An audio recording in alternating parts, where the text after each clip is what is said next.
Stand by to fall in, Polk County. This is today's veteran.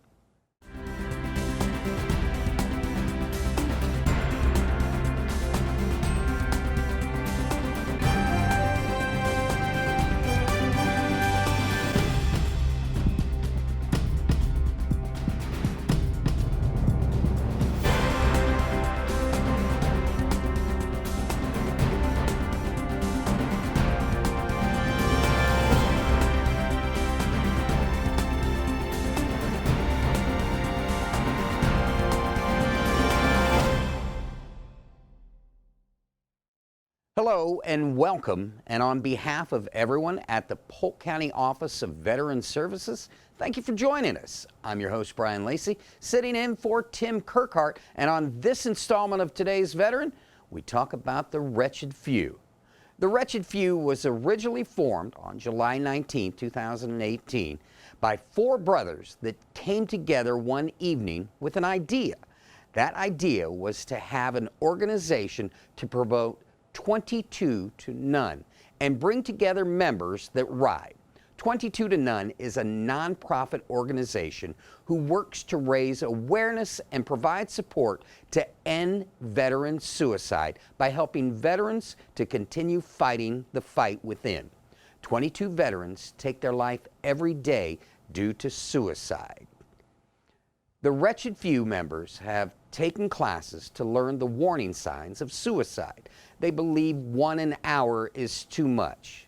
Joining me in studio is Reaper, the Bishop, and Mirrors, all members of the Wretched Few. Gentlemen, welcome to the show. Thank you for having us. Well, first off, we got to talk a little bit about your military service. So, Reaper, talk to me a little bit about your service to this country, if we could, please. I did about 15 and a half years, fully retired out medically. I started off in the Navy. I did 7 in the Navy and 8 in the Army. I ended my career as a CID, or a federal agent, with the U.S. Army, and I loved every minute of it and wish I could still be back in, but unfortunately I'm a little too broken. Yeah. So. How was the culture shock going from the Navy to the Army? Big, very big. The rank structures, and I was part of a specialized job field in the Navy. So we were always putting our hands in our pockets, long hair, first name basis, everything like that. And coming into another organization where it's like, you better lock up, stand high and tight when you're talking to a senior non-commissioned officer or an officer. And I'm like always getting in trouble for that. And I'm used to chief, petty officer, and everything like that. So when I came in, I was like, I was deer in the headlights. Mirrors, talk to me a little bit about your service to the country. Joined the Army when I was 18. Left home just out of high school. Joined the Army when I was 18. I did 7 years in the Army as a military policeman. And I wanted to serve, I wanted to help, and I figured being a military police officer was the best way I could do it. It was my dreams is to be both, to do, because I had a lot of people in my family that helped to raise me that were in law enforcement, and I really wanted to do that. So I figured what better way to do my service and get some job experience but join the Army and become an MP. So I did that for 7 years, and I loved every minute of it. When were you in, and where did you serve? I was in from 98 to 2005, and I served, my first duty station was in Georgia. I went from Georgia to Korea to Fort Hood, Texas, and ended up in Fort Sam Houston, which is in San Antonio, Texas. It was an easy job. We were training with Air Force guys and medics, so we did a lot. I was a permanent party there, so we had a lot of Air Force trainees and a lot of medic trainees in there. So it was pretty easy. It was a pretty easy job for my last duty station. I mean, we love our Air Force. We jump out of their planes. Yeah, so exactly. We love Air Force. How about you, Bishop? Tell me a little bit about your military service, if you would, please. I went in 1984, fresh out of high school, and I got out in 1987. Did 3 years, decided to get out like an idiot, and then I think it was about 18 years later, I tried 5 times getting back in. Finally, was able to get back in 2005. Retired out in 2017, January 24th, a day that will live in infamy. I retired out after 15 years. medical, and I miss it every day. I was infantry for 12, artillery for 2. I did a deployment, so that gave me my 15. Yeah. And I miss it. To this day, I miss it. I think the sentiments that you guys echo are the same as mine. It's the camaraderie. You know what I mean? It's hanging around people of the same interests, the same values, the same morals. For me, that's what I miss the most. The job, the uniform, Yep. the lifestyle. Yeah, the uniform I definitely miss. It's everything, and that's You why. don't have to pick anything to wear. Yeah, That's I always- know, right? It's like, what am I going to wear today? And that's one of the reasons why we created this. Well, talk to me a little bit about the Wretched Few. How was it named? Why? And how did it come about? Well, my BP and I have been involved in the motorcycle world for a very long time. And there's a lot of great clubs, a lot of great organizations, and we're friends with each one of them. But we kept losing brothers to suicide. And the VA, love the VA, you can give and take what you're going with the VA, but Yeah. they only can help out a certain fraction and of number of veterans. And every day we keep reading that a veteran loses their life. And him and I sat down and we were like, you know, we want to do something about it. And we want to help veterans, everything like that. So we put pen to paper and thought of the Wretched Few. And the reason why we named it that is because we are the few that did wretched things for liberty. So that's how the name came out, Wretched Few. Well, Mears, when you guys first started talking about this, what did you envision when you and Reaper were talking? Is this, I mean, I know you guys are in the beginning stages of this, but what were you hoping for also? Exactly on the track that we're actually on. I mean, I know, but ultimately, to be able to help someone, a veteran, not even a veteran that's just contemplating suicide, but a veteran that needs help, any kind of help, that they need help transitioning from the military into civilian life, which I know is very hard, or anything. They just need someone to talk to. That they can't deal with the civilian life. You know, it was hard for us to transition into civilian life, and I wanted to be a force that they could look to. It's just something that your eye would turn and see. You know, hey, those guys help. I know those guys help, and I wanted to be on par with, you know, like a commercial that a lawyer comes on TV. You know, and they, you know, I can call that guy if I have an accident. Well, they can call the Wretched Few if they need help and they're a veteran. Now, Bishop, how did you find your way into this? I was one of those who needed help badly. Ghost is one of the members, and I have known him for almost 30 years, and we kind of came back together. There was a little breakup there. We kind of came back together, and he introduced me to these guys, and I had just gotten out of one club, and really wasn't looking to get back into the MC world. And then I started hanging around a little bit more, and then one day I just kind of fell apart. It happened. You know, people have bad times, and I told Ghost about it, and this one day, they showed up en masse. They showed up with food, family, kids, didn't talk about anything that had to do with what I was going through, and they were gone in an hour and a half, 2 hours, and it was just that moment in time that turned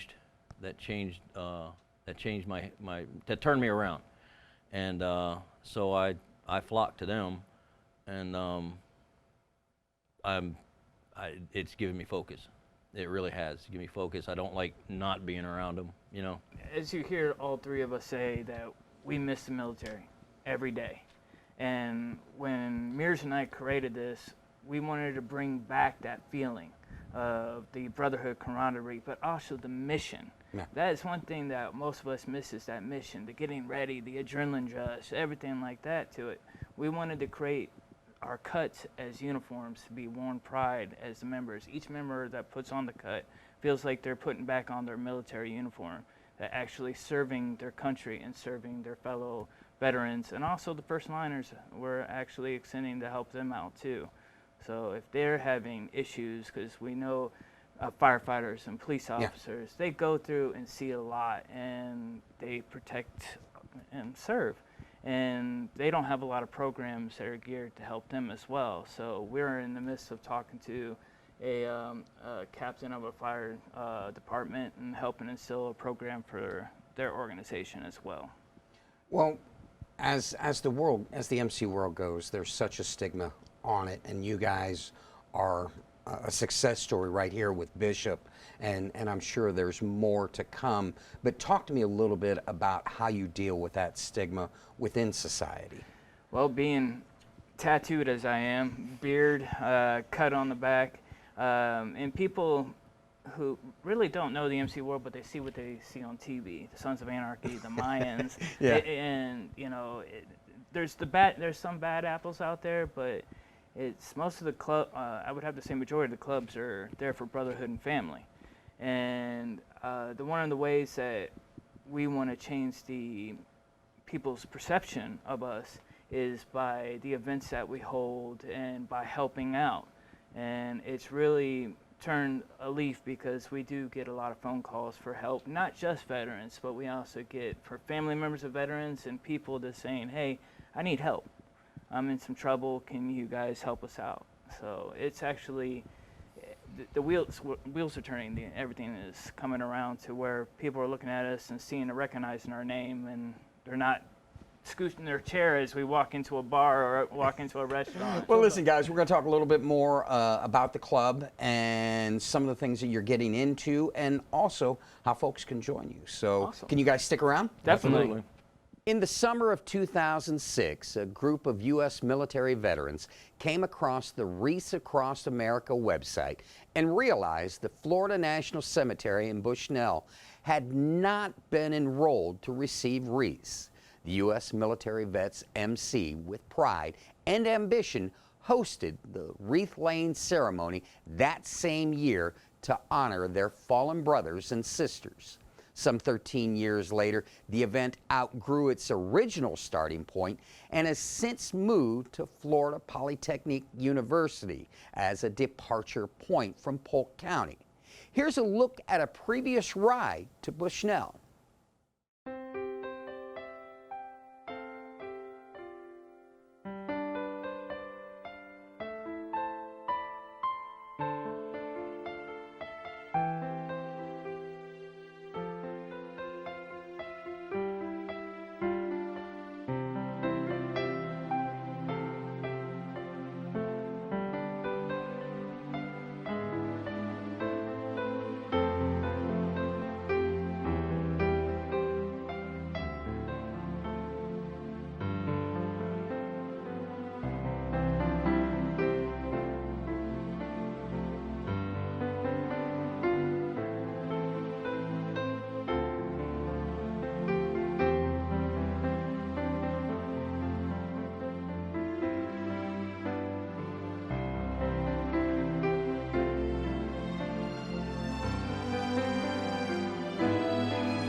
This year's police escorted event from Florida Polytechnic University, located at 4700 Research Way, Lakeland, is scheduled for Saturday, December 14th.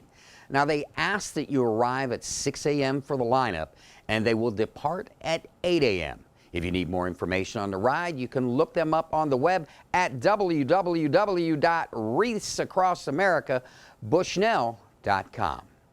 The Wretched Few, Inc. are a nonprofit corporation registered with the state of Florida. Wretched Few, Inc. is an approved 501c19 veterans organization. Now, in the first half of the show, we introduced you to some of their members and got some background. Now, in the second segment, we're going to learn about some of their programs. Welcome back to the show. Reaper, the Bishop, and Mears, gentlemen, thanks for sticking around. I appreciate you guys coming in, talking a little bit about what you do. I want to talk a little bit about, you come highly recommended. The Vet Center loves what you do. Cherie Allop down there is the one that told me some of the things that you guys were doing. I've talked to a couple other shops in town that know what you guys are doing and all the good that you're trying to do within the community. But for the folks that might not know, what are some of the programs that you do have? Sure. One is obvious, Task Force 22, which is our battle cry is 22 to none. So, which is to raise public awareness about veteran suicide, and also that all my officers and most of our members are suicide prevention trained. So we take the classes for the counseling. So if a veteran needs someone to come and talk to, we can help them, talk them off the ledge, and just be there for them. Our next program is Mission Ready for Life, and that is kind of help the transition from active to civilian, but it's also kind of like a Yelp review of local businesses that cater to veterans. Mm-hmm. So let's say if you're moving for cross country and looking for some movers, we would have lists of movers that can help veterans and give them veteran discounts. And our another program is Task Force Come Home.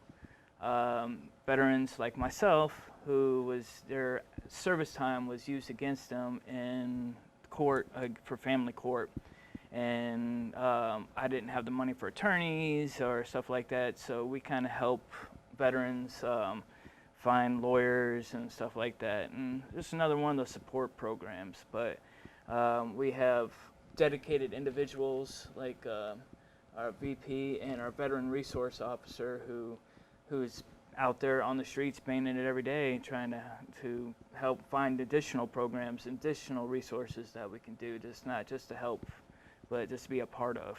One of the things that you talked about, especially that I'm noticing that I really love here within Polk County, the Veterans Court. They're pulling veterans aside and running them through a little bit different type of court. There's attorneys that will take on cases for veterans and expunge minor things. Most of us know, like me, 15 and a half years in the military, I came right off to high school. All I know was the military. And then you get out in the civilian world, and the same stuff that you did in the military doesn't really fly out in the civilian. Can I borrow that? 'Cause it doesn't really fly. Yeah. And that's the truth.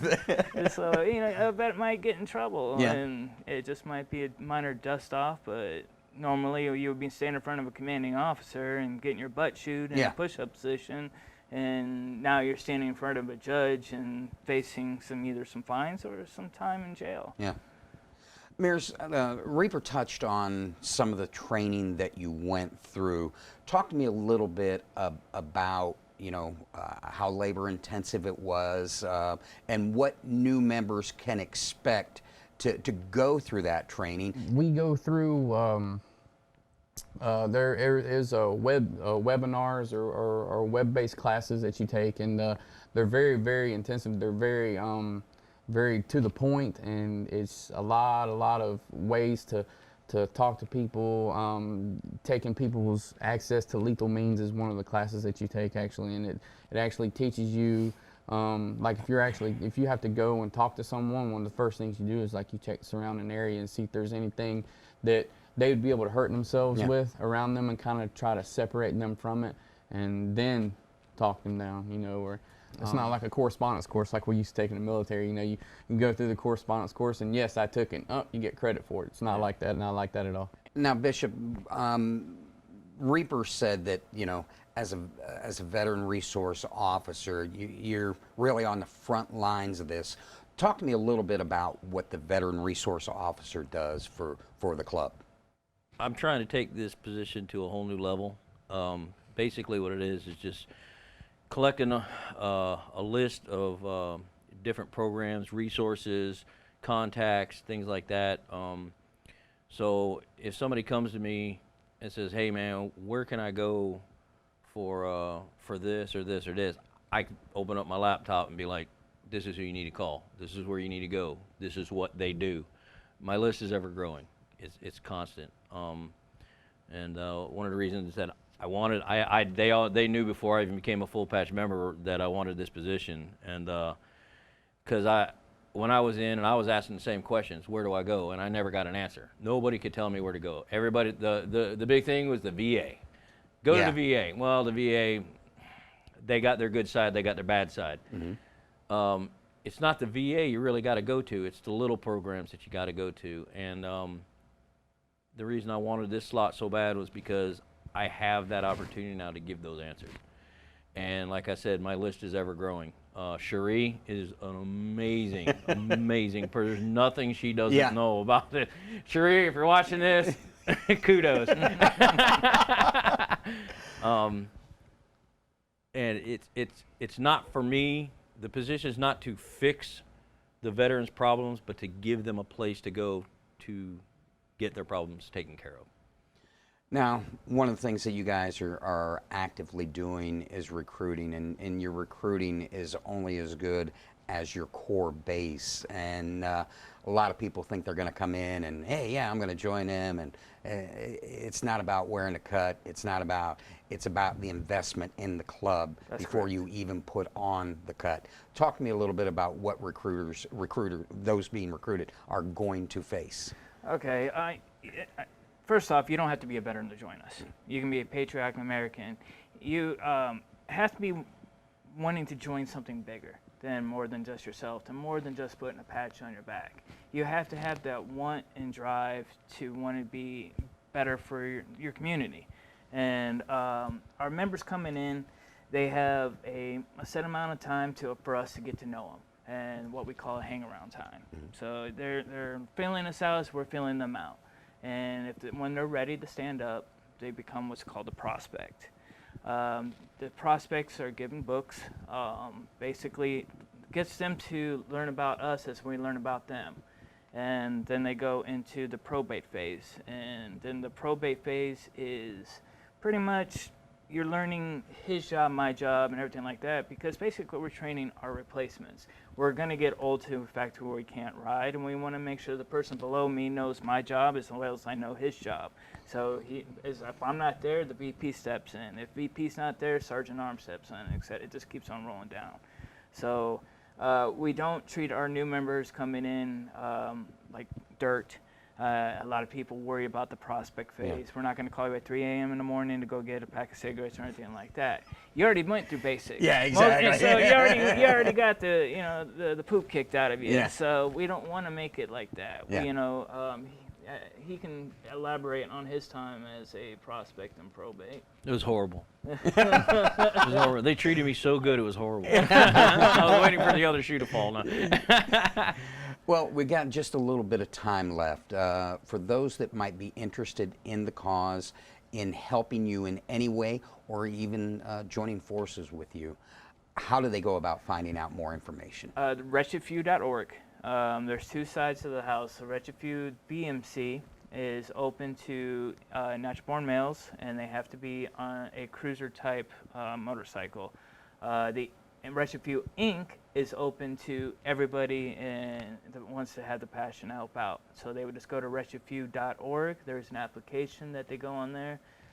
Even if they're across the country, but they want to open up a chapter, they would just go to wretchedfew.org, fill out the application, and our training resource officer will get in touch with them. Well, Bishop, Mears, Reaper, guys, it has been a pleasure. Time has flown by. I want to tell you thank you from the bottom of my heart for what you guys do. It makes a world of difference in this community, and I hope it opens up in other communities. Thank you for what you guys do. Thank Thank you. you. Thank you for having us.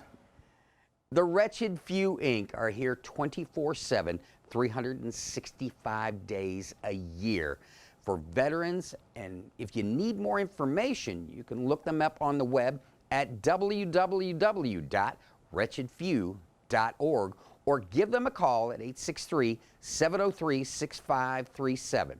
I want to thank our guests today, the Wretched Few, but most of all, I want to thank you for joining us. Remember, for help and information regarding claims, benefits, and services available to veterans and their families, call the Polk County Veterans Service Office at 863-534-5220 or log on to the Polk County website at www.polk-county.net.